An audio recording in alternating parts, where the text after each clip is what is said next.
السلام عليكم ورحمة الله وبركاته.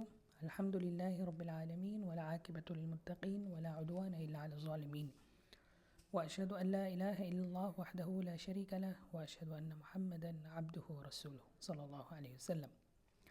আলহামদুলিল্লাহ, আল্লাহ পাকের অশেষ রহমত, অশেষ অনুগ্রহ যে আমরা আমাদের ফেজ 2 শেষ করেছি, অর্থাৎ মোট 10টি হাদিস মুখস্থ করেছি আলহামদুলিল্লাহ। এরপর আমরা 11তম হাদিস মুখস্থ করার জন্য ফেজ 3-তে উত্তীর্ণ হয়েছি। আল্লাহ সুবহানাহু ওয়া তাআলা আমাদের জন্য এই ধাপটিকেও সহজ করুন এবং পরিপূর্ণভাবে আমাদেরকে পুরো এই কোর্সের ভিতরে যে 40টি হাদিস আছে সেগুলো মুখস্থ করার তৌফিক দান করুন।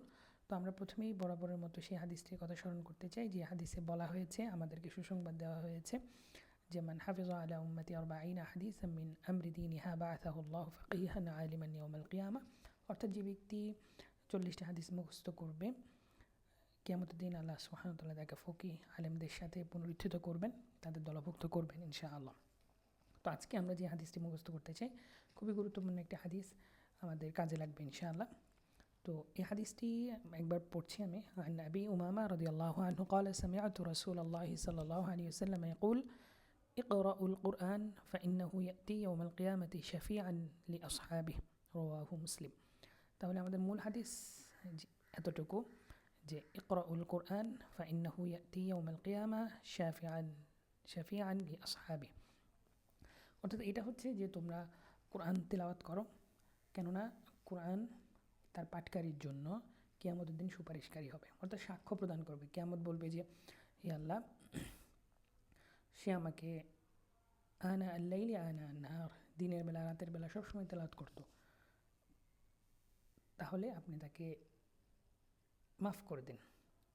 তো এই ব্যাপারে অন্য হাদিসের মধ্যে বলা হয়েছে ফায়ুশাফাআন, তাদের শাফায়াতকে কবুল করা হবে। অর্থাৎ কোরআন একটা জিনিস চাইবে আল্লাহ সুবহানাহু ওয়া তাআলার কাছে এবং আল্লাহ সুবহানাহু ওয়া তাআলা দিবেন না, এরকম তো হতেই পারে না, আল্লাহ সুবহানাহু ওয়া তাআলা অবশ্যই দিয়ে দিবেন। তাহলে কোরআন যাতে আমাদের জন্য সুপারিশকারী হয়ে যায়, আমাদের পক্ষে যাতে সুপারিশ করে, সেই জন্য আর কি বেশি বেশি করে কোরআন তেলাওয়াত করতে হবে। আমরা আজকে হাদিসটি তাহলে মুখস্থ করে ফেলবো ইনশাআল্লাহ।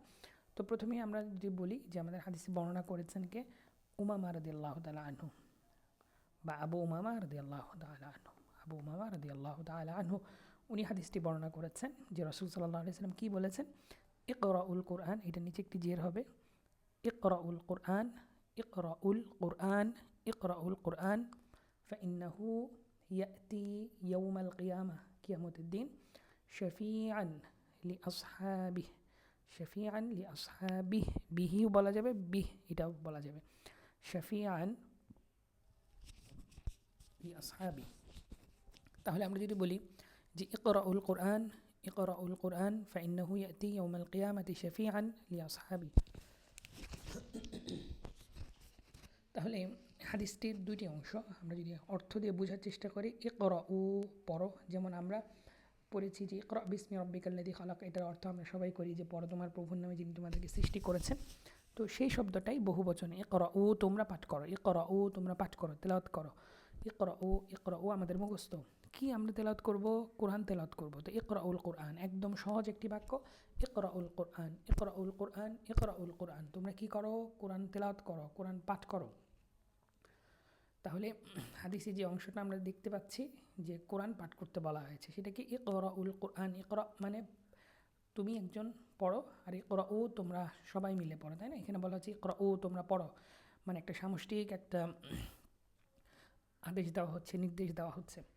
এখন কেন পড়ব সেই কথাটা এখানে বলা হচ্ছে, ফাইন্নাহু নিশ্চয়ই, কেননা সে, মানে কোরআন কেন পড়ব, কোরআনের মর্যাদাটা কি সেটার কথা বলেছে। ফাইন্নাহু কেননা এটি ইয়াতি আসবে, উপস্থিত হবে, ইয়াতি আসবে, ইয়াতি আসবে বা উপস্থিত হবে, উপস্থিত হবে, উপস্থিত হবে বা আসবে। হ্যাঁ, কিয়ামত কখন আসবে, ইয়াউমাল কিয়ামা, কিয়ামতের দিন। ইয়াউম মানে দিন, যেমন আমরা মালিকি ইয়াউমিদ্দিন বলি, বিচার দিবস, সেই ইয়াউম মানে হচ্ছে দিন, কিয়ামত মানে তো কিয়ামত যেটা আমরা জানি। তাহলে ফাইন্নাহু কেননা সে, ইয়াতি আসবে, কোন দিন আসবে, ইয়াউমাল কিয়ামা কিয়ামতের দিন আসবে, কিয়ামতের দিন উপস্থিত হবে। তাহলে আমরা যদি আবার একটু চেষ্টা করি বলার, ফাইন্নাহু ইয়াতি ইয়াউমাল কিয়ামা ফাইন্নাহু ইয়াতি ইয়াউমাল কিয়ামা ফাইন্নাহু ইয়াতি ইয়াউমাল কিয়ামা ফাইন্নাহু ইয়াতি ইয়াউমাল কিয়ামা ফাইন্নাহু কেননা এটি ইয়াতি আসবে ইয়াউমাল কিয়ামা কিয়ামতের দিন ফাইন্নাহু ইয়াতি ইয়াউমাল কিয়ামা ফাইন্নাহু ইয়াতি ইয়াউমাল কিয়ামা ফাইন্নাহু ইয়াতি ইয়াউমাল কিয়ামা ফাইন্নাহু কেননা এটি ইয়াতি আসবে ইয়াউমাল কিয়ামা কিয়ামতের দিন ফাইন্নাহু ইয়াতি ইয়াউমাল কিয়ামা ফাইন্নাহু ইয়াতি ইয়াউমাল কিয়ামা ফাইন্নাহু ইয়াতি ইয়াউমাল কিয়ামা কী হিসেবে আসবে আমরা বললাম শাফায়েতকারী হিসেবে, তাই না? শাফায়েতকারী হিসেবে। শফিআন শফিআন শফিআন শফিআন শফিআন মানে শাফায়েতকারী হিসেবে। শফিআন লি আসহাবি এর পাঠকারীর জন্য বা এর সহচরের জন্য, মানে যে কোরআনের সাথে থাকে অর্থাৎ যে কোরআন পাঠ করে, তাই না? শফিআন লি আসহাবি। তাহলে আমরা যদি একটু মুখস্থ করার চেষ্টা করি, যেখানে তিনটি অংশ, একটা হচ্ছে কোরআন পড়ো, তাই না? পড়লে কি হবে? কিয়ামতের দিন কোরআন আসবে, তাই তো? কিয়ামতের দিন কোরআন আসবে, কী হিসেবে আসবে? শাফায়েতকারী হিসেবে আসবে। তাহলে আমরা যদি একটু বোঝার চেষ্টা করি, পড়ো, কি পড়বে? কোরআন পড়বে। তাহলে এটা আরবি কি? ইকরাউল কোরআন, ইকরাউল কোরআন।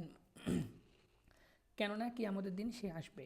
তো ফাইন্নাহু কেননা এটি ইয়াতি আসবে। কখন আসবে? কিয়ামতের দিন, ইয়াউমাল কিয়ামা। ফাইন্নাহু ইয়াতি ইয়াউমাল কিয়ামা। তাহলে আমরা বললাম যে কিয়ামতের দিন সে আসবে। ফাইন্নাহু ইয়াতি ইয়াউমাল কিয়ামা, কী হিসাবে আসবে? সে এসে কী করবে? শফিআন লি আসহাবি, শাফায়েত করবে, তাই না? শফিআন লি আসহাবি, শফিআন লি আসহাবি, শফিআন লি আসহাবি। তাহলে আমরা যদি বলি যে এই হাদিসটির তিনটি অংশ, ইকরাউল কোরআন, কোরআন পাঠ করো। কেন পাঠ করবো? ফাইন্নাহু ইয়াতি ইয়াউমাল কিয়ামা, কেননা সে কিয়ামতের দিন আসবে, উপস্থিত হবে। কী হিসেবে উপস্থিত হবে? শফিআন লি আসহাবি, এর পাঠকারীর জন্য, এর সহচরের জন্য, কোরআনের সাথে যে থাকে তার জন্য সে কী করবে? সুপারিশ করবে। শফিআন শাফায়েত করবে, সুপারিশ করবে। তাহলে আমরা যদি হাদিসটি আরেকবার একটু চিন্তা করি, যে হাদিসটি বর্ণনা করেছেন কে? আবু উমামা রাদিয়াল্লাহু তাআলা আনহু বর্ণনা করেছে। কোন সংক্রান্ত হাদিস? কোরআন সংক্রান্ত হাদিস, কোরআনের ফায়দা সংক্রান্ত হাদিস। অর্থাৎ কোরআন বেশি বেশি করে আমাদের কেন পাঠ করা উচিত, কোরআন পাঠ করলে আমরা আসলে কী কী নেকি পাবো, কী কী ফায়দা পাবো, সেই বিষয়টি আলোচনা হয়েছে। তাহলে কি আমরা নেকি পাবো? কারণ কোরআন কিয়ামত আমাদের জন্য কী করবে? সুপারিশ করবে। কখন সুপারিশ করবে? কিয়ামতের দিন সুপারিশ করবে, তাই না? এভাবে কোশ্চেন করে করে আমরা মনে রাখতে পারি। তাহলে কোরআন কী করবে? আমাদের জন্য সুপারিশ করবে। কখন করবে? কিয়ামতের দিন করবে। তাহলে সুপারিশ কে করবে? কোরআন করবে। কখন করবে? কিয়ামতের দিন করবে। নানা রকমভাবে আমরা প্রশ্ন করতে পারি। তাহলে আমাদেরকে বলা হয়েছে যে পড়ার জন্য। তাহলে কি পড়ার জন্য বলা হয়েছে? কোরআন পড়ার জন্য। তাহলে আমরা কি বলবো? ইকরাউ, তোমরা পড়ো। কি পড়ো? কোরআন পড়ো। ইকরাউল কোরআন, কেন আমরা পড়বো, তাই না?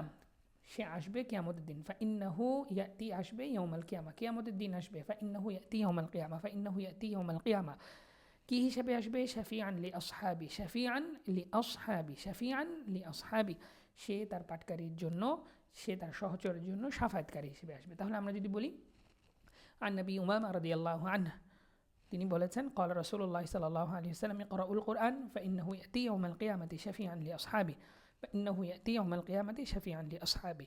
اقرأوا القرآن فإنه يأتي يوم القيامة شفيعا لأصحابه। তো এভাবে আমরা মুখস্থ করার চেষ্টা করি ইনশাআল্লাহ। তবে আমাদেরকে একটা জিনিস মাথায় রাখতে হবে যে আমরা হাদিসটি যে বললাম এটার উপর আমল করার চেষ্টা করা চাই। প্রতিদিন কমপক্ষে 5 মিনিট হলেও কোরআনের সময় দেওয়া চাই। কোরআনের মুসাফটা হাতে নেওয়া, বুকের সাথে জড়িয়ে ধরা, এটি আলিঙ্গন করা এবং এটা একটু তেলাওয়াত করা। এটার সাথে যদি আমরা মুহাব্বত রাখতে পারি, ইনশাআল্লাহ কিয়ামতের দিন সে আমাদের জন্য শাফায়াত করবে। এবং তার শাফায়াত কিন্তু ফায়ুশাফাআন, অন্য একটা হাদিসে এসেছে যে তাদের শাফায়াত কিন্তু কবুল করা হবে। তার মানে কোরআনের সাথে আমাদের একটা সম্পর্ক রাখা চাই। আমরা তো দুনিয়াবি অনেক কারণে অনেক বড় বড় ব্যক্তিবর্গ বা তাদের সাথে সম্পর্ক রাখার চেষ্টা করি, যদিও ওটা আমাদের জন্য অনেক কঠিন হয়। কিন্তু কোরআনের সাথে সম্পর্ক করা তো একদম সহজ, কেউ কোনো বাধা দিবে না। আমার ঘরের ভিতরেই কোরআন আছে।